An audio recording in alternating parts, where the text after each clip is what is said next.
Mic'd up. From Lowlifes, highlights from Lowlifes. Very Wow. good. Very good. Welcome, everybody. Hi. Tonight's show, the top 5 most eccentric baseball owners, major league, minor league, doesn't matter. And eccentric is whatever you think is eccentric. Could be something they did while they were managing, or while they were the owner of a team, or what they did outside of ownership. So I've got some. We're seeing some interesting comments. Some of the folks you'd expect to see in this arena.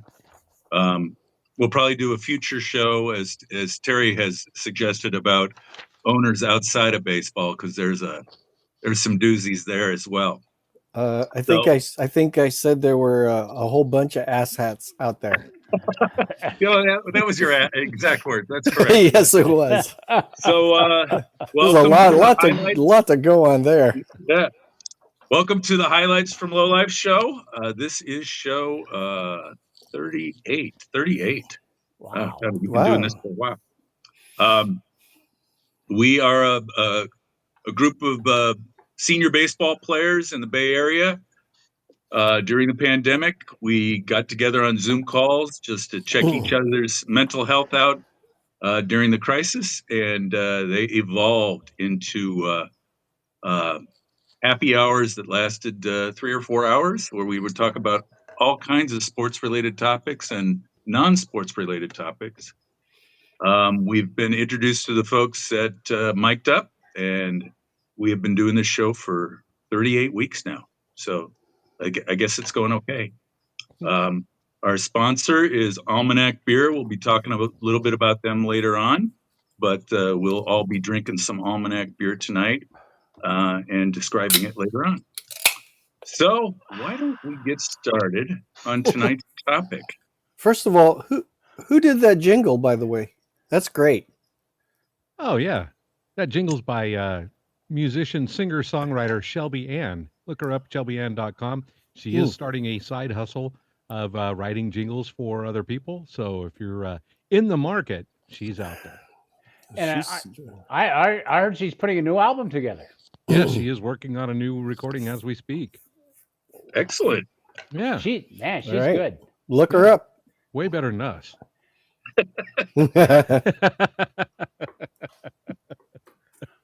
All right, gang, let's get started. Robbie, what do you got for number 5? All right. So I went, as I so often do, I went outside the box. As we expect. No, you know the rules. Yeah, and I still choose to ignore them. I picked an owner technically, and an owner in baseball technically, but not the owner of a team. Whether you agree or disagree with the inductees, if you love baseball, it is still the greatest place that you could possibly ever go, and that is the Baseball Hall of Fame. And Alexander Cleland was the guy that came up with the idea, came up with the location, and had the original plans and everything, and built the Baseball Hall of Fame in Cooperstown, New York, the one that we love so much and have traveled to together as a group. And I just feel like I wanted to acknowledge that. Maybe it's not one of the funny picks or the luxury picks, but I mean, we love baseball. Even if you disagree that Ted Lyons is a Hall of Famer or not, walking through the museum and seeing the exhibits and the history of the game just unfold in front of you, it's fabulous. And I really wanted to acknowledge that. So Alexander Cleland, founder, original owner of the National Baseball Hall of Fame. All right, judges. Nice touch. Judges, do we accept that as falling into the category as we've laid it out here tonight? We got a 3 and a 1. Wait, one is good, or the studio audience is going crazy. Wait, what? One is good. 5 is one is bad. 5 is one good. is all right.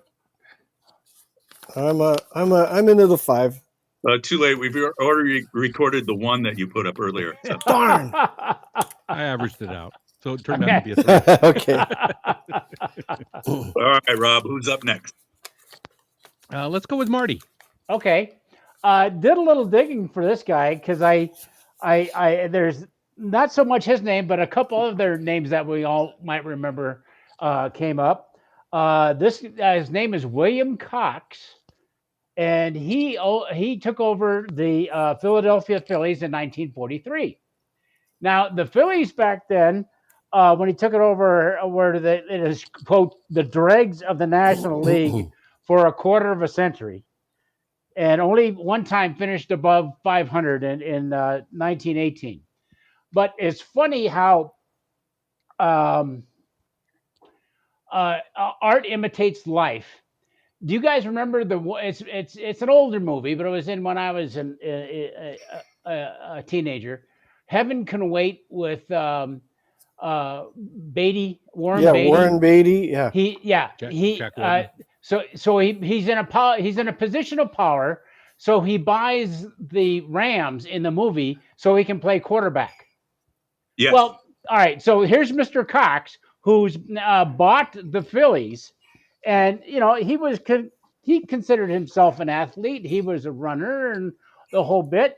So as far as helping out the Phillies, he hired a track coach to get these guys in shape, and he was out there running with the team to get him back in shape, to get him back into the. As you can tell, the manager didn't really appreciate the owner being out there and kind of overseeing what he was doing. And well, the Phillies got a little bit better, but not too much. And the only real reason that I brought this gentleman up is because the manager, whose name was Bucky Harris, kind of narked on him. And sure enough, he was caught betting on the Phillies. That's right. Rule 21. Years before, some guy that come on. He's named after a flower. Come on. Used to do that. Got caught kind of doing that stuff. Peter Rabbit. No. Yeah, that's wrong. there it is. Yeah, that's it. Billy Tulip. But did you? And the quote is from the manager is in the office, the back office. He said to the secretary, "Do you mean to tell me Mr. Cox is betting on baseball?" And the secretary replied, the whole office knows that. That's nothing new. So our good friend comes into this again. Chickasaw Landis. Remember that guy? He's kind of had a kind of little history. And I'll. Did you call him Chicken Saw? I don't care for the guy. I got to call chicken, but anyway, I got a red tag once, and I don't need a red tag. Great. Now I'm hungry. Chick-fil-A who? But Landis suspended, who is, again, my sore spot for me, who seems to suspend everybody, suspended him from baseball for betting also back in the what's the year? Hold on. 43. Yeah. So he was the only owner that's been banned from baseball. Yep. So that's my number 5, William Cox. All right. Terry, take it from here. Yeah, well, William Cox was my number 3. Oh, and you're right. Rule number 21, he bet on his own team, suspended for life, and he was forced to sell the team. Yep. All right, my number 5. Oh, and let's go over the topic again. Top 5 MLB or minor league team owners who made a name for themselves through their behavior or outside profession. Yes. That's an easy one. And I shortened that to eccentric. yeah, you did. Whatever, yeah. Anyway, okay. Number 5, John Fisher. Enough said. All right, that goes back to our conversation off air right before we started. John Fisher, Oakland A's, 05 to current. Well, this is the quote about John Fisher. John is a guy who doesn't care much about baseball. He's just in the game to make a profit. Simple as that. Yeah, it could happen. Apparently, the A's are a profit center. Believe it or not, I guess that happens when your payroll is $4. But Yeah. yeah, I think he's not the only one, but there is no attempt for that team to win. It's Yeah. Right. it's a mark on baseball to have the A's not even trying to compete. So Yeah. And yet He's the embarrassing. White Sox are And- worse. Go figure. yeah, And they're trying. Mhm. and again, I don't live in the area, but what's the backlash over Stadium. going to Sacramento for a number of years? Are they how I mean, a bad team will continue to be a bad team because they're going to max out at what 12,000? Yeah, Monthly. But I mean, Oh, that's it's more probably than- even more. That's more probably than- more than they're getting now. Yeah, Right. they're anywhere And- from 3,000 to 5,000 on Is average. that the average now? Okay. Yeah. And they'll draw the 14,000 every night out there, and they can charge $100 for the bleachers They or can. the grass. They And can. They'll sell it.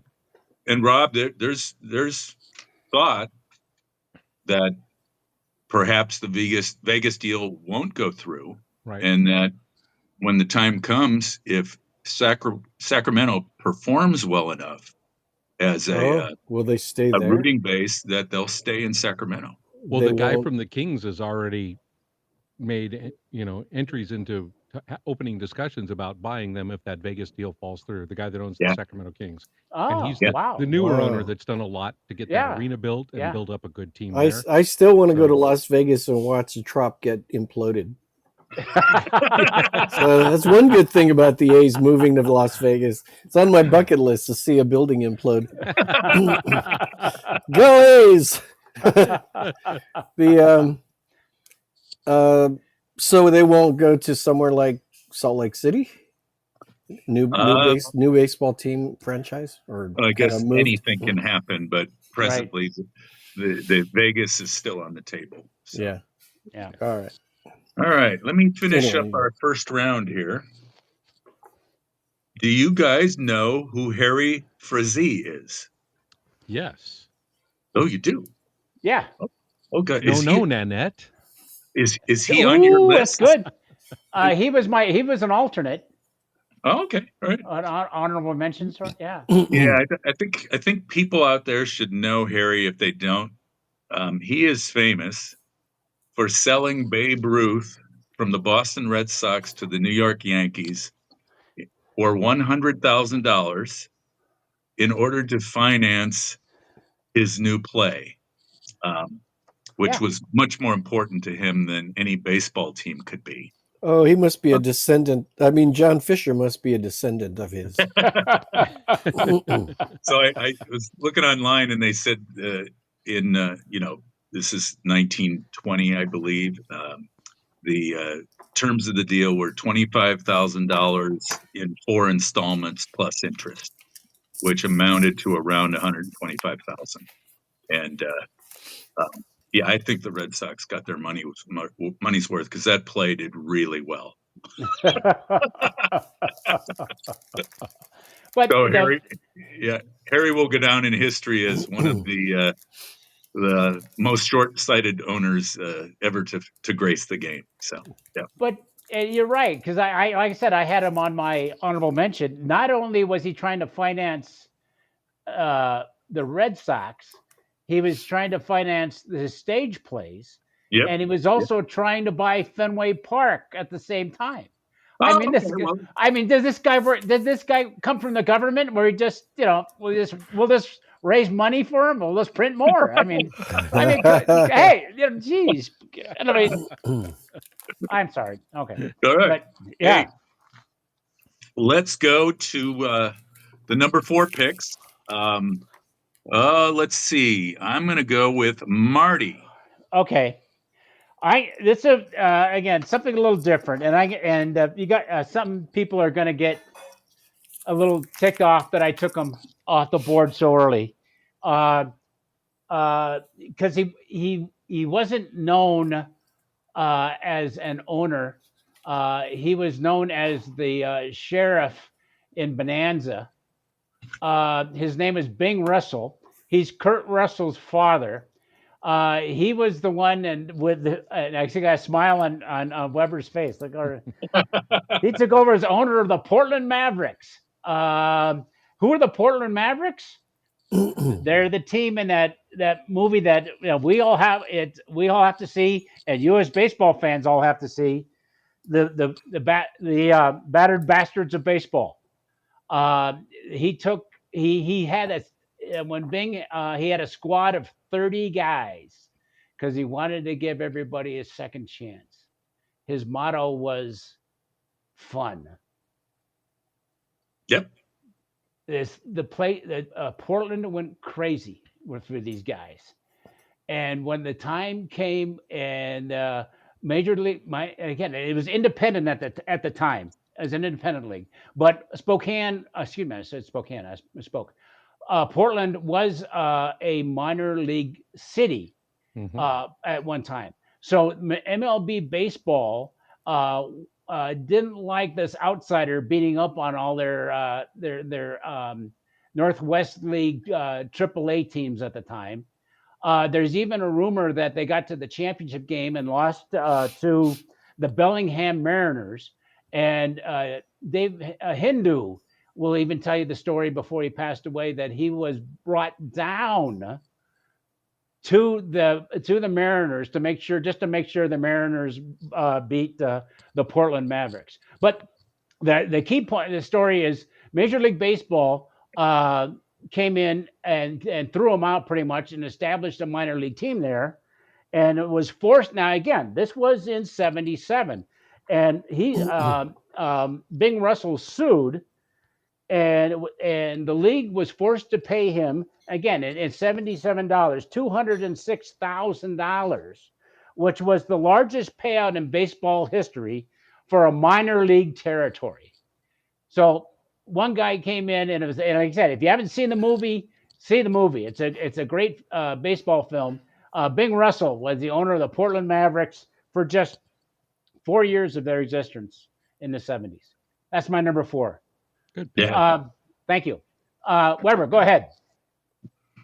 All right. I've got an interesting trio of owners. So I'm going to start out with just one of them. You guys all know the actor Danny Kaye? Yes. Actor, dancer, comedian, Jester.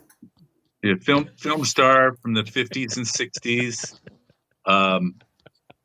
He was just a huge baseball fan and wanted desperately to be a part of Major League Baseball.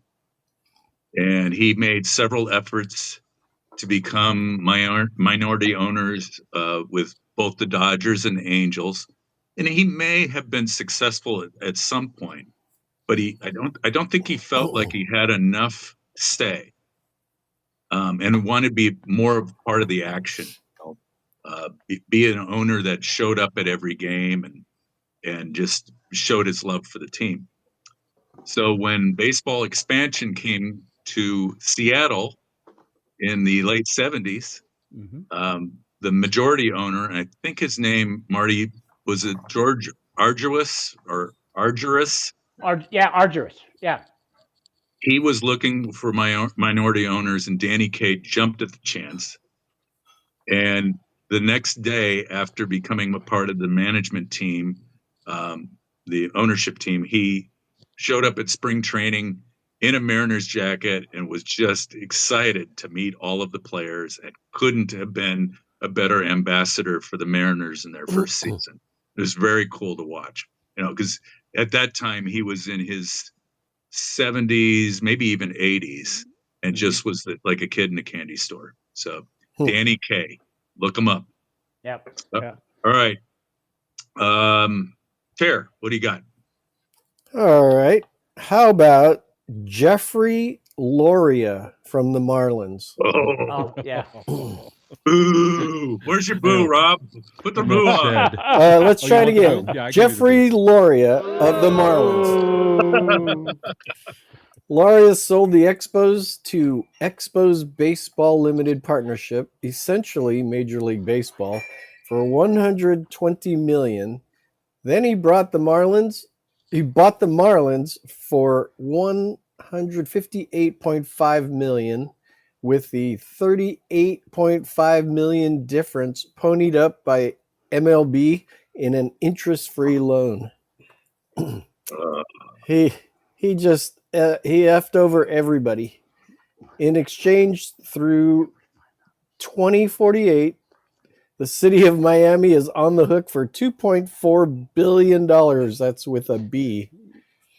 Loria just screwed over. Schooly around here.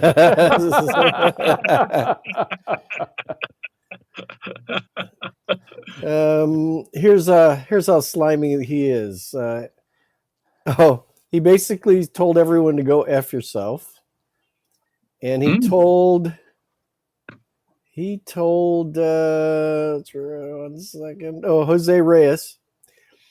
He lied to Jose Reyes to buy a house in Miami 4 days before exporting his butt to Canada. Oh boy. He's just slime. Embarrassing. Jeffrey Loria, Miami Marlins. Well, the beauty of that is he has not been heard from in years. He'll probably die a lonely old man if he hasn't already. So just a blight on the game. With his $1 billion. Yeah. Who has not gone? Robbie. Robbie. All right. My number 4, I'm pretty much taking him off of everybody's list. I'm positive of it. But the William Cox pick earlier made me realize that I need to tie these two together. So I'm taking Mr. Bill Veeck. Yeah, I knew he'd be gone by that time I got back again. I mean, nobody loved baseball more, and nobody wanted the fans to love baseball as much as he did than Bill Veeck. And he did, we all know about sending the midget up to the plate with the St. Louis Browns. What a terrible team.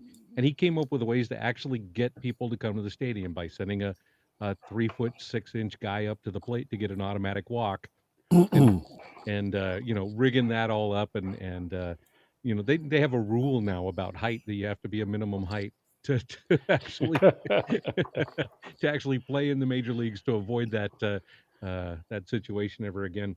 But he started, when you dig in, he wrote a great book, and he started with the Cubs as an employee, and his idea to do the brick outfield wall and grow the ivy. It was his idea to build the bleachers the way they were and spread them out so there was room for people out there. And then he designed the iconic scoreboard in center field at Wrigley Field. I mean, Bill Veeck did all of that, then went on to own his own teams, served in the war, lost his leg in a accident on a naval ship, put on a wooden leg, and people would say, "You need to see a doctor?" And he goes, "No, I need to see a carpenter."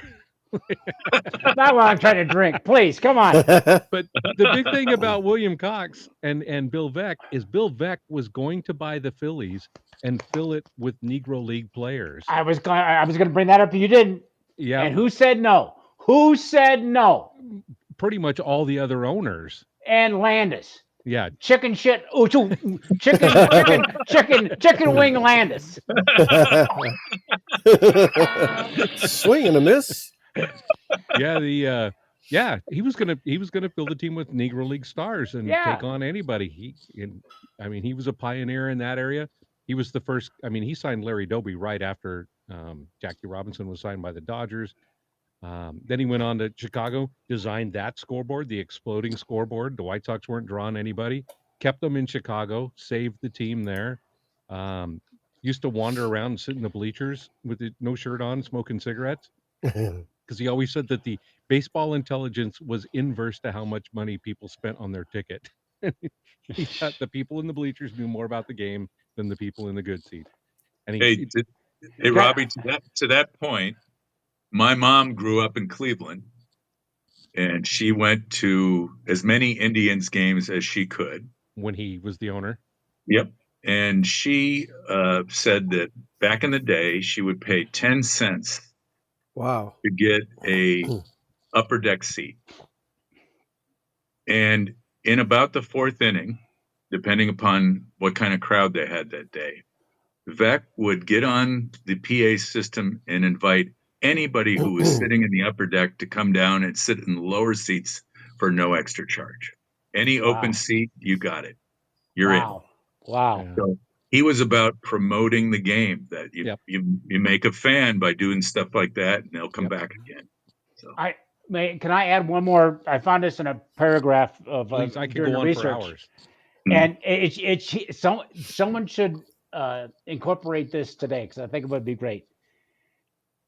That incorporated Grandstand Manager Day with the fans, enabling the crowd to vote on various in-game strategic decisions by holding up placards. This wow. was with the St. Louis Browns, and the Browns won that game 5-3, snapping a 4-game losing streak. And of course, the placards made the difference. But Right. like, wouldn't that be a great Grandstand Manager Day? Give everyone a placard and rate the manager's decisions. I mean, that would be perfect. Oh, that's great. Great pick. What great pick. Yeah. Bill Vick. He's Yeah. really my number one, but I wanted to get it in. Oh, that's fine. That's fine. Hey, guys, we've completed 2 rounds. What time is it? 25 after. We're doing great. Oh, wow. We got to make it short. We're running into What happens now, though? What's next? the best part. Yeah, I think it's my favorite segment of the show. It's called What You Drinking? As always, the Highlights from Lowlife show is sponsored by our good friends at Almanac Brewing, one of America's premier craft brewers. We are all drinking different beers, I think, tonight from Almanac. I am drinking their Almanac Bella Bionda Italian-style Pilsner. This is really nice. The great thing with a lot of these breweries, and especially Almanac now, if you're tired of IPAs and all that heavy pine resin flavor and all of that, and they're all getting bigger and hoppier, if you just want to drink a beer, but you don't want like Bud Miller or Coors, you want something with flavor, but still kind of have that refreshing level. Guys are making really good beers, and this is one of them. So I highly recommend looking into their lagers and pilsners. And as I always say, come una falena una luce, sono trato de questa birra. I'm sorry. There's something wrong with my my. I think it's. I'm having trouble making that out. Loosely translated into English for you continentals, the that would be like a moth to a light. I'm drawn to this beer. Oh, okay. What you guys drinking? Oh, I'm drinking the Almanac True. It's a Kolsch. It says right here, flavorful and unfussy. Much like you. It's yeah, uncomplicated. And what are you drinking? Mine, I got Kolsch too, but mine says take your fussy and stay. Oh, the True Kolsch. It's they do many great beers, and it's a level of great. But this is always top notch, especially out on the golf course or out on a beautiful afternoon like we're starting to get now. Finally, this is the beer you need by your side. The True Kolsch. Thank you, Almanac. All right. Of course, something sour. Something yes, sour. I'm powering through my case of strawberry supernova. It's the Power Sour Hour. Yes. What a guy. Starting What a guy. starting to take its toll on my personality. But I'm trying to stay brave. Wuss puss.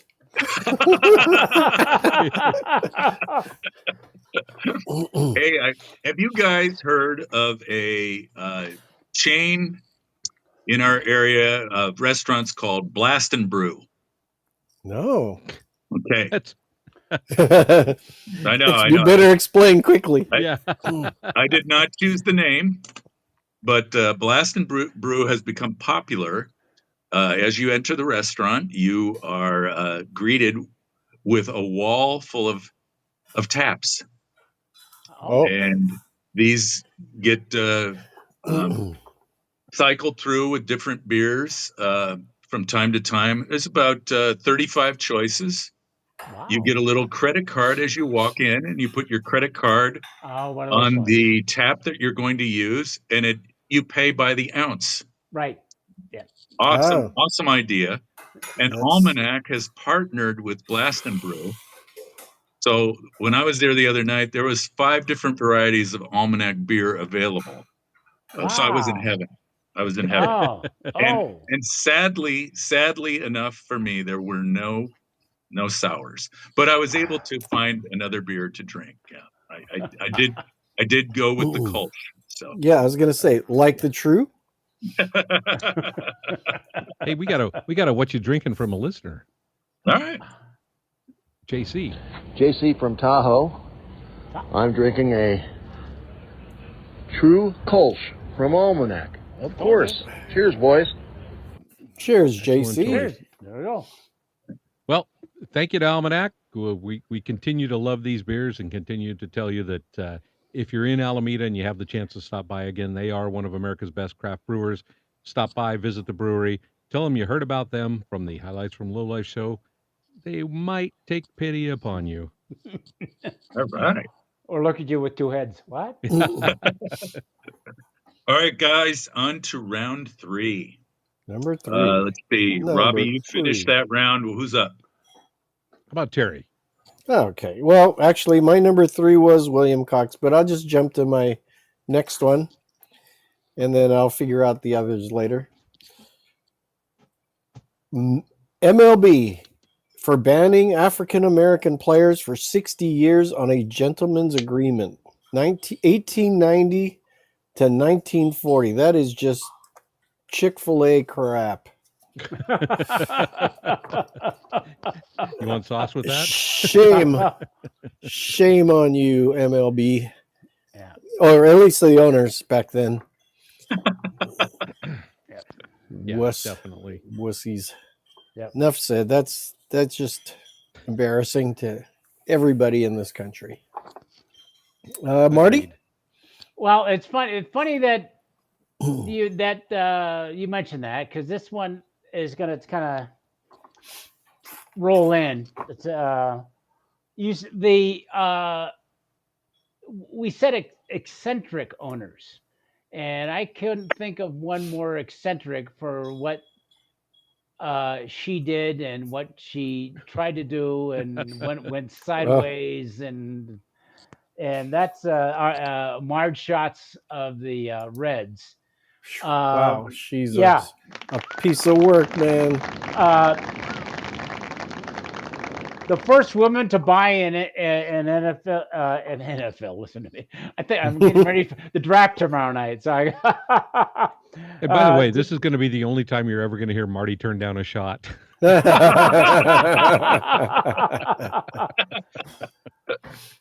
good. That's good. That's good. Thank you. First woman to buy a ball club back in 1984. She did try to do some things for the fans. Kept the prices low. Always try to keep there's a hot dog for a buck. A few minor things. A box seat, again. This was the early '80s. Was $12. But the problem with her is she opened her mouth, as we all know, and not because of the ethnic slurs and all the kind of crazy, terrible things that she said, but didn't want to hire scouts because they all just sit around and watch baseball all day. Yeah, it's kind of their job. Her team in 1990 beat the Oakland A's 4 straight to win the World Series. One of their best players was Eric Davis, and who was injured in Game 4, and she didn't see the need to pay for the operation for whatever reason. She had a dog. She had a dog. And Shotzi. she had the dog. She would take the dog hair and give it to the players and have them rub them on their uniforms for good luck. Oh God. Yep. and let it crap on the field. Yep. Yep. And this is a But this is a Saint Bernard we're talking about. But all the terrible things she said about everybody, but I think the one that got me was opening day in 1996. Now the Reds are always known for having opening day and the first team to play on opening day, and I think that's a tradition they should go back to. But there's an incident happened on that day. Umpire John McSherry called timeout and was trying to motion over to the dugout. There was something wrong.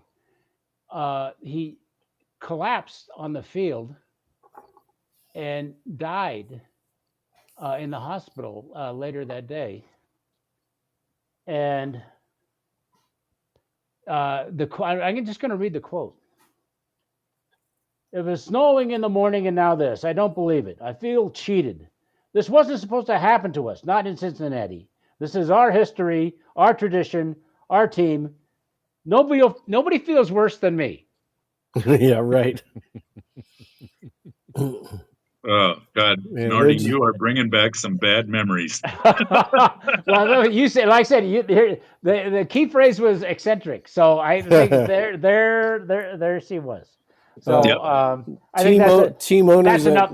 That's enough for that. But team owners who made a name for themselves. Yeah. Marge Schott's history of racist and anti-Semitic comments have University of Cincinnati baseball players wanting the ex-Reds owner name off of their stadium. Well, that's true. That one of her philanthropic. The Schott family gave a lot of money to the University of Cincinnati. But when all that came out, they didn't. They want nothing to do with it. They were done. Schott's racial slurs particularly targeted African Americans, Jews, and Japanese people, causing a furor in America. Yeah. She was banned for a year and fined $25,000. Man. And then forced to give up the team. What a douche. Like I said, she was fine until she opened. She was fine until she opened her mouth. She was fine until she opened her mouth. Robbie, number three. Number three. All right, I'm gonna stay in my theme.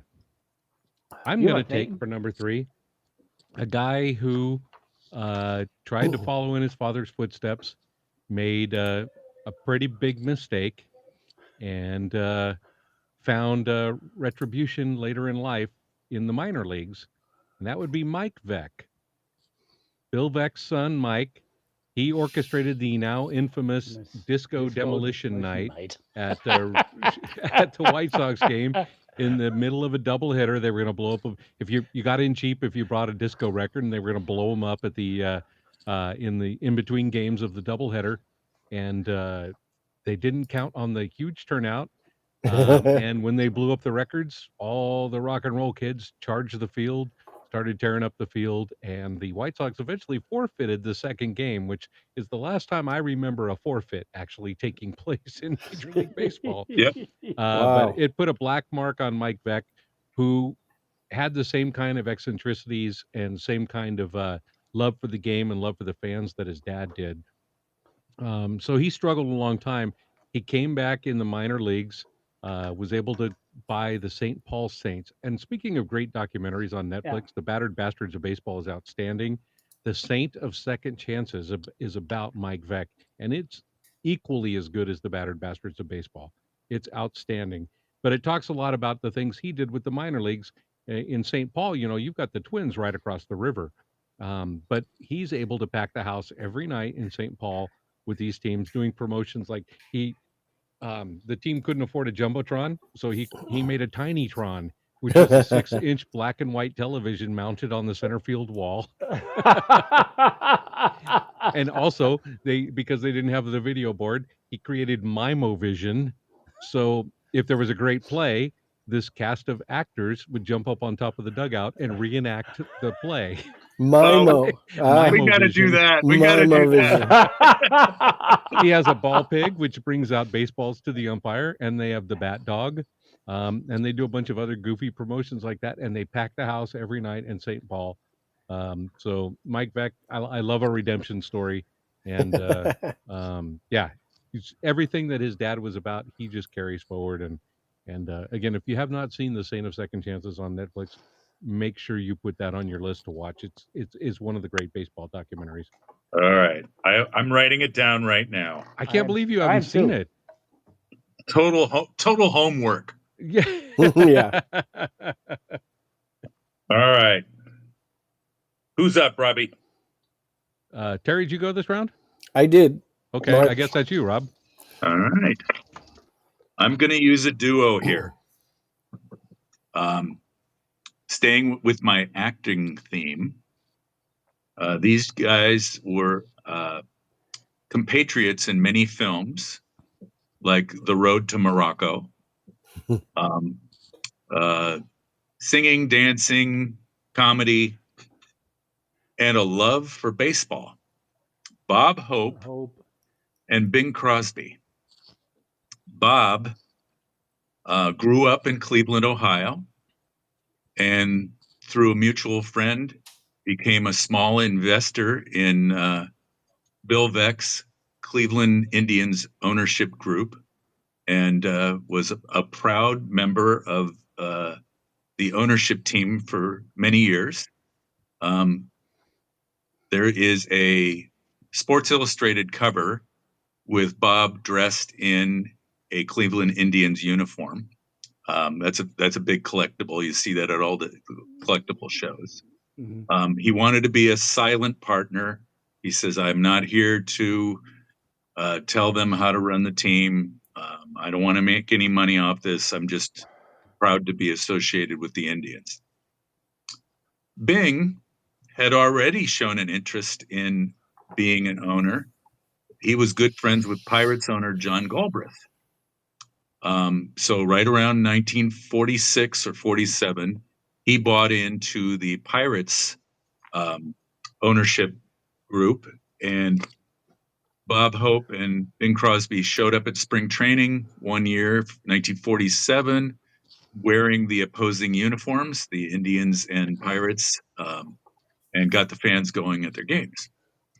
But the big interesting story about Bing Crosby and his ownership in the Pirates is something that I think our listeners will really like. Bing was a huge baseball fan, much more so than Bob Hope. And in 1960, he was off to Europe to film a movie he had signed on to. And terrible timing for him is the Pirates made the World Series that year against the Yankees. So Bing foot the bill to have the World Series games filmed and broadcast specifically for him. He hired everybody. Okay? So he could watch the game. So he could watch the game. Nobody knew about this. Bing got the canisters of film and watched them, and then they went in a storage unit. Many years later, this was in the 2010s, I think, somebody was cleaning out an old house that Bing had lived in and found these canisters of film and said, "Oh my God, we have the 1960 World Series on film with announcers as if they were on TV."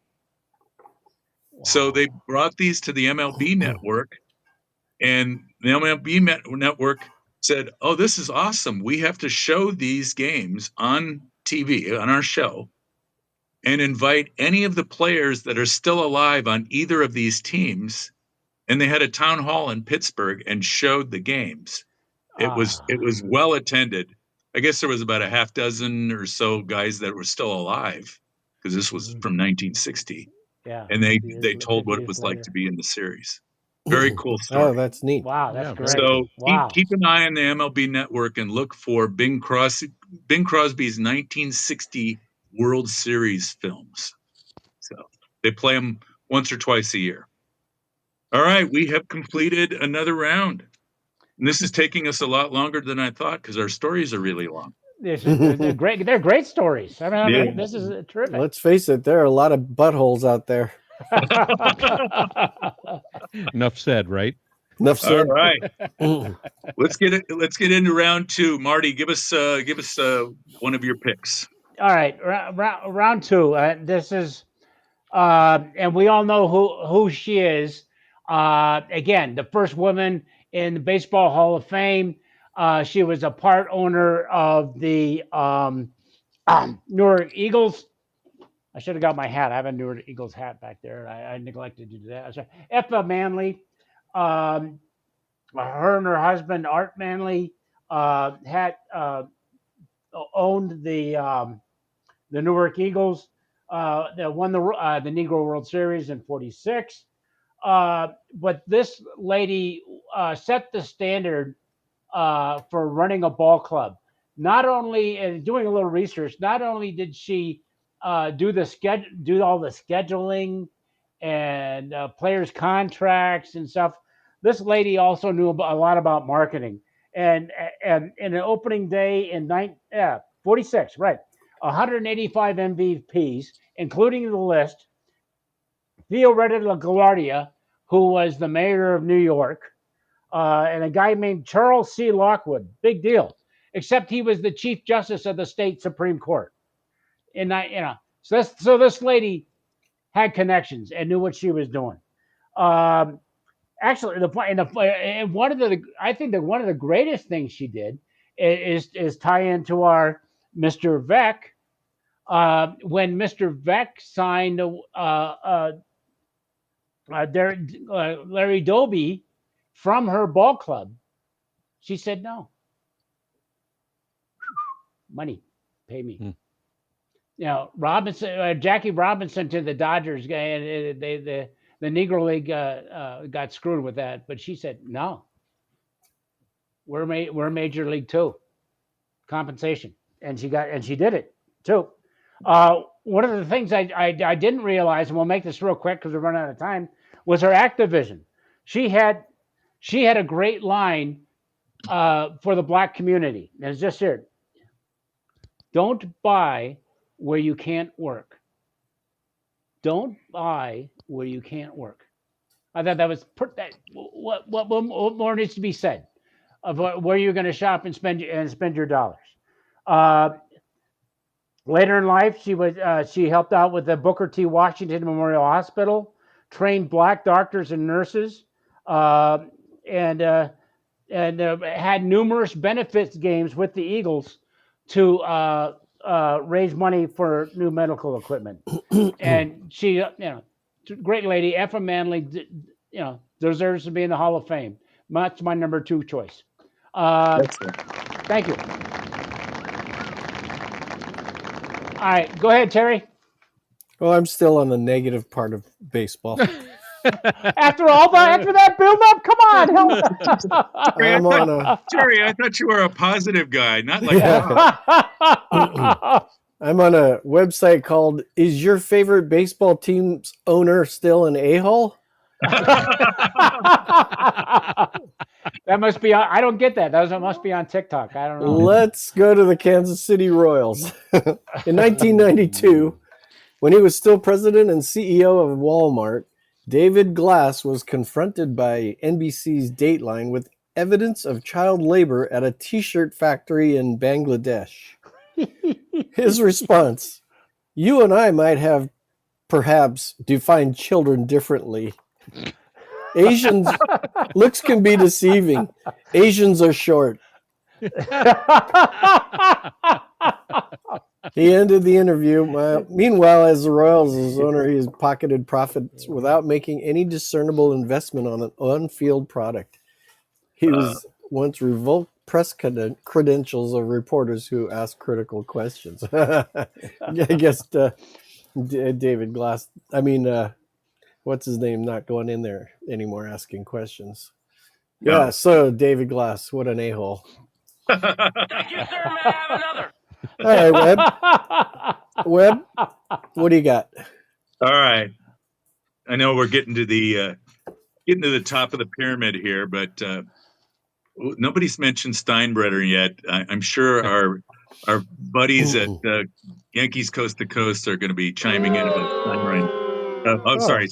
Didn't wait for the boo. If you say Yankees coast to coast, Oh, Get the you sound do effect. that when you say Yankees coast to coast? no other the show but Yankees Coast to Coast. I had to do it. I'm sorry. I don't blame you. So George, as you know, was the eccentric owner of the Yankees for years. He did make them a name again because they were pretty bad in the early '70s, and when George took the team over, he brought a certain kind of an air to the team that they didn't have for years, and he brought in personalities, and he said, "I'll pay you, but you got to come through for me, and if you don't come through for me, you're my employee. I'll fire you." And in essence, he's correct, but the way he would handle things was not always the best way. And he always believed in giving second chances or third chances or fourth chances or fifth chances. I don't know. When you're hiring the same manager 4 or 5 times, maybe the problem isn't the manager. Maybe it's something else. They never fired the Could owner. be. But there's a great picture that my friend Adam shared with me today of George Steinbrenner at there's a statue outside of the stadium in Tampa St. Pete, Steinbrenner Field there, and George from behind at the statue, he appears to be urinating on the flowers in front of him, and many people get their picture taken next to this statue. In that And position? they assume the same position as George, and it kind of fits with his character after all these years. Is if you're such a character that a TV show like Seinfeld makes fun of you on a regular basis For a whole season. Yeah, must be pretty good. So Steinbrenner is my number 2 pick. All right, who still needs to go this round? Oh, me. Robbie, you're up. All right. My number 2, he's not really eccentric, but he owns the Pittsburgh Penguins. He owns the Liverpool Football Club or whatever they are, LFC. And he bought the Red Sox in the early 2000s. And I guess it's not so much the eccentricity. And even if you're a guy that likes the Yankees from Yankees Coast to Coast, you have to admit that Fenway Park is one of the crown jewels in all of Major League Baseball. And the ownership that owned the team prior to him, they were going to tear that park down. And John Henry got involved, put together an investor group, and the team wasn't for sale, but he put together an investor group to actually get that team away from those owners and preserve Fenway Park. So just for that alone, I've got John Henry on the list. I mean, he broke the curse and all of that stuff, but saving Fenway, preserving one of the most beautiful places in all of baseball that you could possibly ever attend. A temple. Yeah, absolutely. Yeah. I had to put him on the list and recognize him. So maybe it's not eccentric. He likes his sports and he likes his teams and he's a good owner, but just the fact that he saved that ballpark, tip of the cap, John Henry. Thank you. All Good right, pick. cool. Good pick. Did we complete round 2? Yes, we did. We did. All right, this is the longest show ever. We're having too much fun. I'm going to quickly go through the other shows on the platform, and then we'll get to round 1 and get to our comments, which we seem to have quite a few of. So, if you guys need to download, reload, whatever you need to do, I'm going to quickly go over the shows on the mic'd up platform. Right You have back. 17 minutes because Rob's going to go quickly. Well, you interrupted me. I have to start over again. We got the Rick Barry Show, and Rick and his partner Cyrus cover the NBA, college basketball, the Warriors, and gives you his current take on what's going on in the basketball industry. Rick is very opinionated. He'll get to all of your comments and questions for each show. So look for that on the Mic'd Up platform in the upcoming shows. They are not currently doing a regular schedule, so look for an announcement. Yankees coast to coast. Oh, I got him before he was able to boo. Yeah. Boo. Boo. Okay. Our friends Adam Schneider and Mike Miller are doing a weekly show Thursdays at 4 p.m. Pacific, where they discuss everything Yankees. Tomorrow's show is we're a month into the season. How are the Yankees doing? What's going right? What's going wrong? And of course, anybody is encouraged to stump the two with any Yankees trivia that you might have. Former Easton sports executive Jim Darby does the Jim Darby Show bi-weekly on Wednesdays at 4 p.m. Pacific. Jim will talk about his years in the industry, the 2 books that he's written, his friendships with folks like Pete Rose and John Elway. Fascinating guy. Jim's half-hour show is a great listen.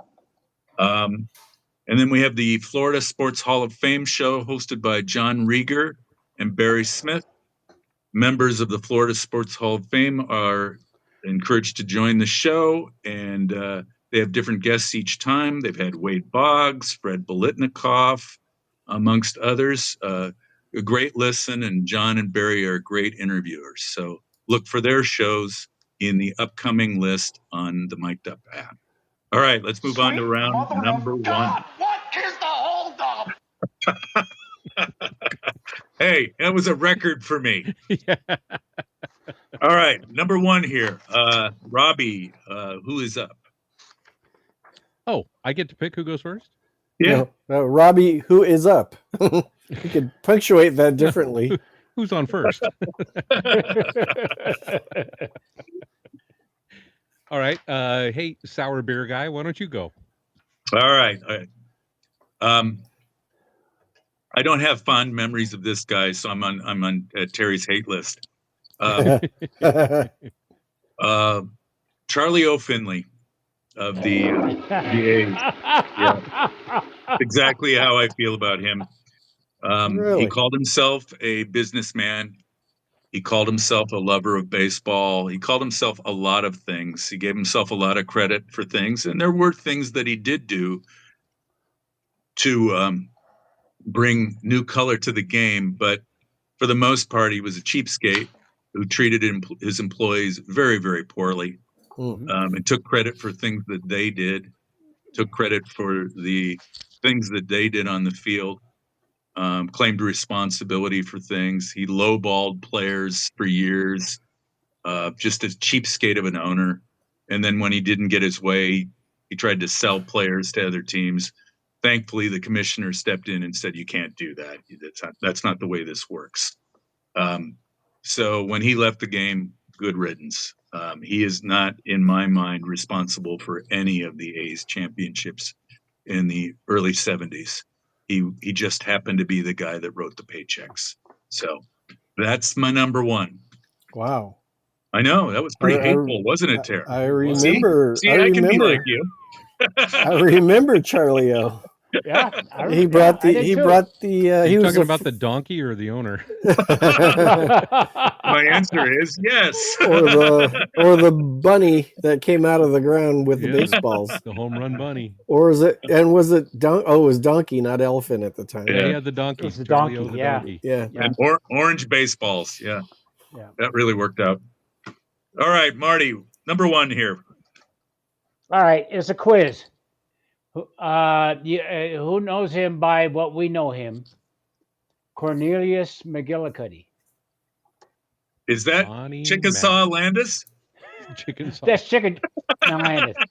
Connie Mack. Connie Mack. He is eccentric because he lasted from partial owner in 1901 to 1954.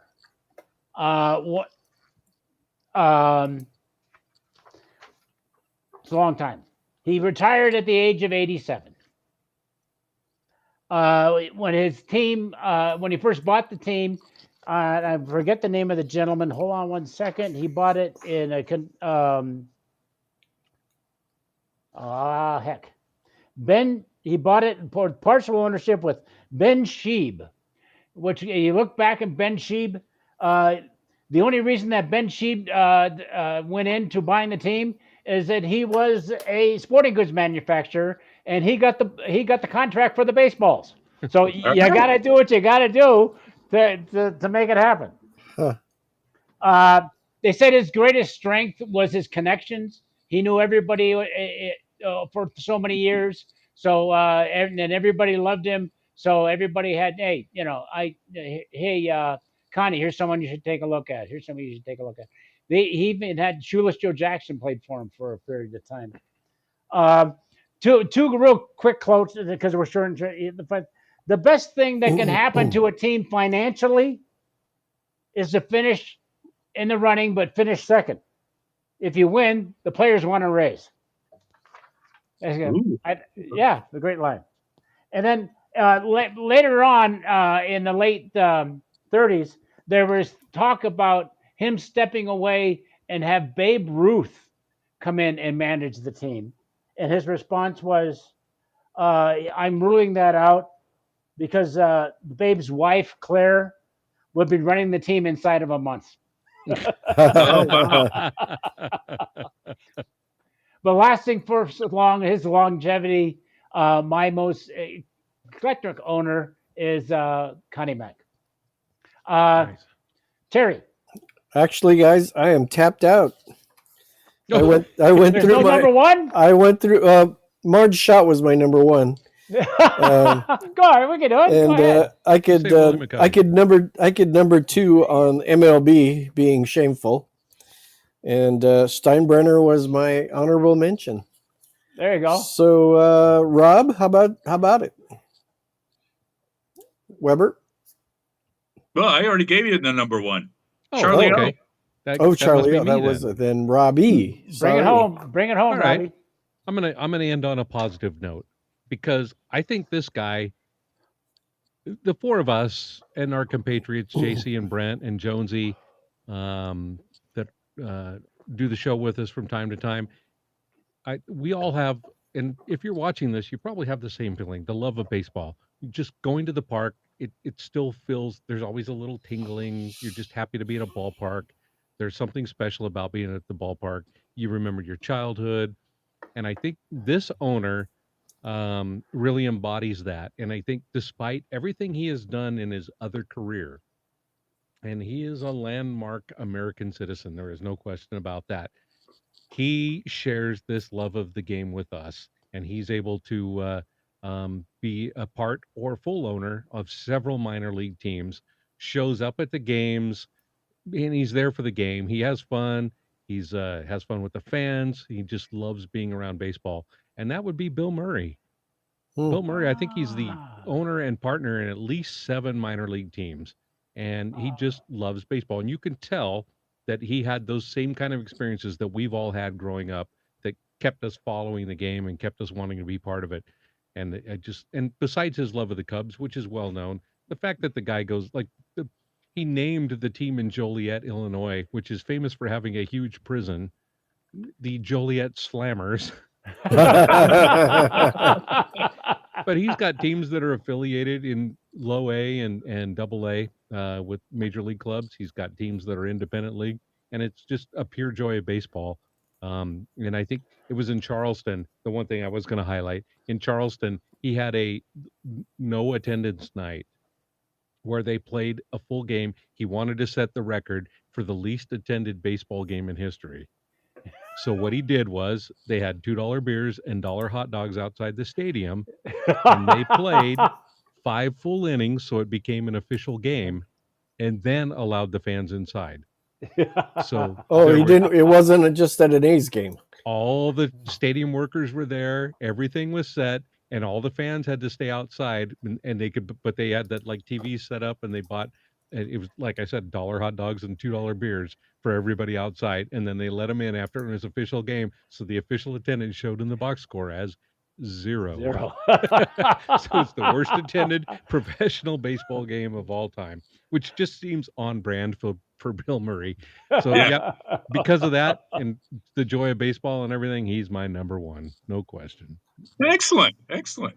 That was good. That was good. Did he buy into like minor league teams for the Cubs? He's a big Cubs fan, right? Yeah, he's a big Cubs fan. He got an independent league team, and he was working with them for. There's a team in Chicago, and I believe he's part owner of the independent league team that's right there in Chicago. So Yeah, I think you're right. Yep. Mhm. So All right, guys, we are running late. So let's skip our honorable mentions. And Robbie, can you run us through our comments? Sure. For everybody that knows, my wife's been battling cancer over the last couple of weeks, and things are looking really good. Terry put up a sign a little earlier, and she sent us this message, which I'm slow in playing, but here we are. Love you guys. Thank you so much, Terry and Cass and the whole group. Thank you. I'm hanging in there. Excellent. Hang in there, Yvonne. All right, Big Oh, Juicy. how about this one? Jesus, Terry, You're gonna have to read it to us. It's too small. That sign's longer than your comments. Willie McCovey. Enough said. All right, here's Big Juicy. I'm starting off with the big red headache, Marge Schott. And in particular, her dog, Shotzi. She would allow that dog to run all over the field before games, after games. She even had the dog with her in her owner's suite during the course of the games. Players complained that they had to watch where they stepped out in the field. They also complained about getting hair on their uniforms, but she thought the hair was good luck. So she had bags of hair delivered to the clubhouse so the players would have some good luck. What an embarrassment. All right, Big Juicy follow-up. I'm going to talk about George Steinbrenner, but only a couple of things because his list goes very long. Hiring and firing Billy Martin 5 times, illegal contributing to Richard Nixon's campaign, but specifically wanted to get into his hair policy. He went after a number of players for long hair, and in the case of Goose Gossage, he went after the Goose for his beard. And the Goose struck back, shaved the beard, but kept enough of it and created the Fu Manchu look he's known for. Excellent knowledge there. He is. And I do like him calling Marge Schott the big red headache. And my number one pick is stretching the topic just a little bit, eccentric, but eccentric in a very good way. He's the owner, the ringmaster, you might say, of the Savannah Bananas, Jesse Cole. Nice. And what he's done with that team and for baseball is unbelievable. And he's got a bunch of great athletes, so they can play the game of baseball, which makes it so entertaining. All right. Thank you, Big Juicy. Way to go, Big Juicy. Nicely done. Nicely All done. right, our friend Mike Miller from Yankees Coast to Coast. I'm sure you hit these 3 already, but I'm going to hit you with them anyhow. Michael Miller from Yankees Coast to Coast. Marge Schott, who let her dog crap all over the field. Charlie Finley, who was wacky, trying to sell off his players, smoking cigarettes on the field with Dick Allen. And then, of course, his all different colored baseballs and using MC Hammer as his spy. And then last but not least, for sure, Bill Veeck and Death to Disco Day and Eddie Goodell and all sorts of stuff he did. Good stuff. Yep. Oh, hey, one of our favorites, Ezra von Mermelschwanz. Oh, yeah, Ezra. Where has he been? Ezra von Mermelschwanz coming at you from Yankees Coast to Coast. Yes, I know. Boo, quote unquote.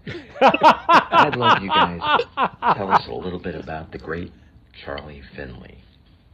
I know a little bit, but would love to hear it from a local perspective. All I know is in many photos he has a beautiful head of hair, and others he is bald as a Q. Tell us more, please. Charlie O. Charlie O's one of those. I mean, if you really want to know, he's a conundrum because Joe DiMaggio grew up in the San Francisco Bay Area. When the A's came here, he brought DiMaggio on board as a coach and kind of an ambassador, which is a really cool thing to do. I mean, as a Yankee fan, Ezra, you can certainly respect that. But I mean, he he did some interesting things and some fun things. And then he was also just a complete jerk. Actually, Robbie, do you know the background on that?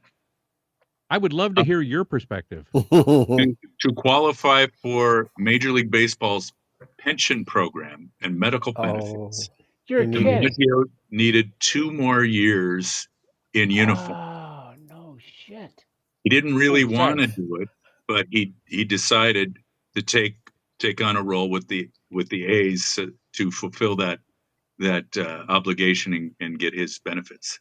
So Wow. Wow. yeah, Really? Someone like I mean, I DiMaggio was clearly short on a remember pension being plan? at a game in 1969 when Ted Williams was managing the Senators. And Ted, I think I've mentioned this story before. Dad took because Ted Williams always took batting practice. Yeah. Even though he was the manager, he got in batting practice. So watching Joe DiMaggio stand at the screen talking to Ted Williams while he is swinging the bat is something that I still vividly remember. And, it helped that somebody was telling me that these were important people to watch and all of that stuff. But I have vivid recollections of that at the Oakland Coliseum of the Senators and Ted Williams and Joe DiMaggio talking. So, I mean, there were things that Finley did that were great. And the whole paying the guys an extra $150 or whatever it was to grow a mustache.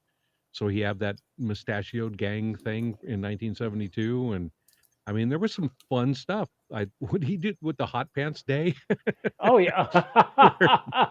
the ball Yeah. girls wore hot pants and the women got in for half price if they wore hot pants. And I mean, there was just weird, fun minor league baseball stuff. Bill Veeck inspired stuff that he did, but then he was just so cheap and could be such a jerk to the players. Because the money went one way in. Yeah. Yeah. And that was his problem. So there you go, Ezra. That's our take on Charlie O. So Robbie, you would go to any game that Ted Williams was coming into town? When he was with the Senators and the Rangers as the manager, my dad, we went out of your way to went out of our way to go because Ted Williams was going to take batting practice. Yeah. And Ted Williams was the greatest hitter. Like Willie, I was raised in Willie Mays was the best player. Ted Williams was the best hitter. So we went and and the guy could hit the ball. I mean, take a look at that batting chart that in the Hall of Fame. Yeah. That I can't explain it, but it's phenomenal to look at it and see what he did. Absolutely. If you're not familiar with it, Ted Williams actually made an entire strike zone and outside of the strike zone. And he, because of his impeccable eye, wrote down what his batting average would be lifetime if every pitch was thrown in this spot. And it's this huge mosaic that he built out of baseballs. And it's absolutely incredible. Yeah. So, all right, Ezra's got one more for us. Ezra back for part 2. Can't do this without bringing up the great George M. Steinbrenner, a class act all the way.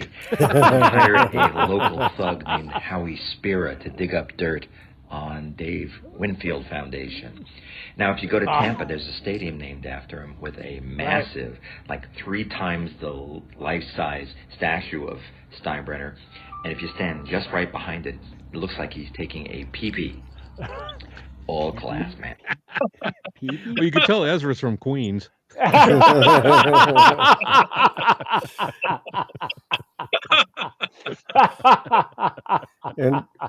And tell me, what show is he on again? I think it's Yankees Coast to Coast. Oh, God dang it. Man, I'm queuing up the closing theme, and you guys are going to throw that back out there. It's kind of slow on the button, buddy. Don't mind our producer. Yeah. I'm getting a signal from the guys that mic'd up that we used up all of our bandwidth. It's time for us to sign on. We will be here next Wednesday night at 6 p.m. with a new topic. Until then, thanks for joining us. Love you, Yvonne. Thanks, Almanac. Love you. Highlights from Lowlifes. That is good. I'm going to have another sip. Highlights